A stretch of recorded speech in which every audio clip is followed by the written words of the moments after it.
வள்ளுவம் சிறந்த அமைச்சருக்கு கூறிய இலக்கணங்கள் நமக்கு பொருந்துவதை குறள் வழி விளக்குக. அதில் ஃபஸ்ட்டு பாயிண்ட் என்ன எழுதலாம்னா, தொழில் செய்வதற்கு தேவையான கருவி, அதற்கு ஏற்ற காலம், செயலின் தன்மை, செய்யும் முறை ஆகியவற்றை அறிந்து அரிய செயலை செய்பவரை அமைச்சர் ஆவார்.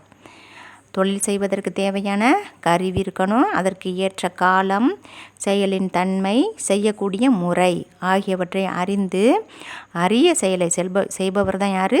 அமைச்சர் ஆவார். ரெண்டாவதுல மனவலிமை, குடிகளை காத்தல், ஆட்சி முறைகளை கற்றல், நூல்களை கற்றல், விடாமுயற்சி ஆகிய 5ம் சிறப்பாக அமைந்தவரை அமைச்சர் ஆவார். ஒரு அமைச்சருக்கு 5 பண்புகள் இருக்கணும். அதில் மனவலிமை, குடிகளை காத்தல், ஆட்சி முறைகளை கற்றல், நூல்களை கற்றல், விடாமுயற்சி. மனவலிமை, குடிகளை காத்தல், ஆட்சி முறைகளை கற்றல், நூல்களை கற்றல், விடாமுயற்சி ஆகிய 5 பண்பும் சிறப்பவராக அமைந்தவர் யார்?